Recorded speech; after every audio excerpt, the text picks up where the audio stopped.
China will start a just war if U.S. troops return to Taiwan, state-affiliated media warns.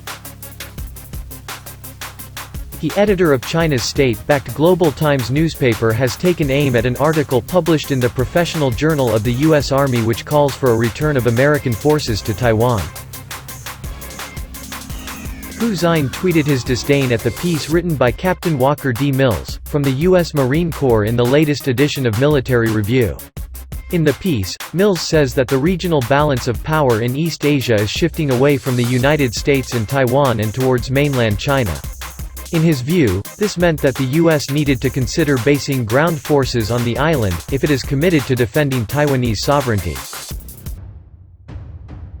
The article headlined, "Deterring the Dragon," has Mills warning that the current power balance made a surprise attack on Taiwan more likely, and believes that American leadership has to face down international pressure against a deliberate and more global conflict with China.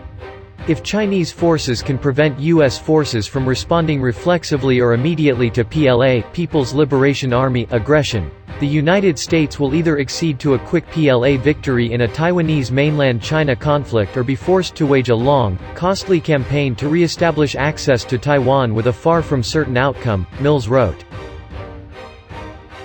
Who edits the paper owned by the Chinese Communist Party's CCP official publication but reflects a more hawkish Chinese government view, tweeted the headline of the article with the comment, "I must warn people in the US and Taiwan who hold this kind of thinking. Once they take the step of returning U.S. forces to Taiwan, the PLA will definitely start a just war to safeguard China's territorial integrity. China's anti-secession law is a tiger with teeth," Hu added, referring to the law ratified in 2005 which formalizes Beijing's intentions to act if Taiwan declared independence. The comments by Hu come during a week in which Taiwan warned China to back off after Beijing conducted large military drills and sent fighter jets over the midway point of the strategic Taiwan Strait. Taiwan's defense ministry condemned what it called harassment and threats from the mainland, where the CCP wants to absorb the democratic island under its One China policy. Under the 1979 Taiwan Relations Act, the U.S. is legally obligated to help defend the island.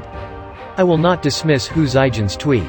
If the U.S. indeed deploys troops in Taiwan, it will be a sea change in U.S.-China relations and a trigger for U.S.-China military conflict, said Jichun Zhu, author of A Critical Decade, China's Foreign Policy 2008–2018. From Beijing's perspective, it will destroy the very foundation of PRCU's relations and violate the anti-secession law, which will be a cause for war, he told Newsweek. Zhu, who is professor of political science at Bucknell University, in Lewisburg, Pennsylvania, said that the proposal to send U.S. ground troops to Taiwan grossly underestimates the complexity of the issue. He added that, the Taiwan issue is not a military one and cannot be resolved militarily. It is a complex issue with historical, political, diplomatic, economic, security, and great power rivalry dimensions all combined into one.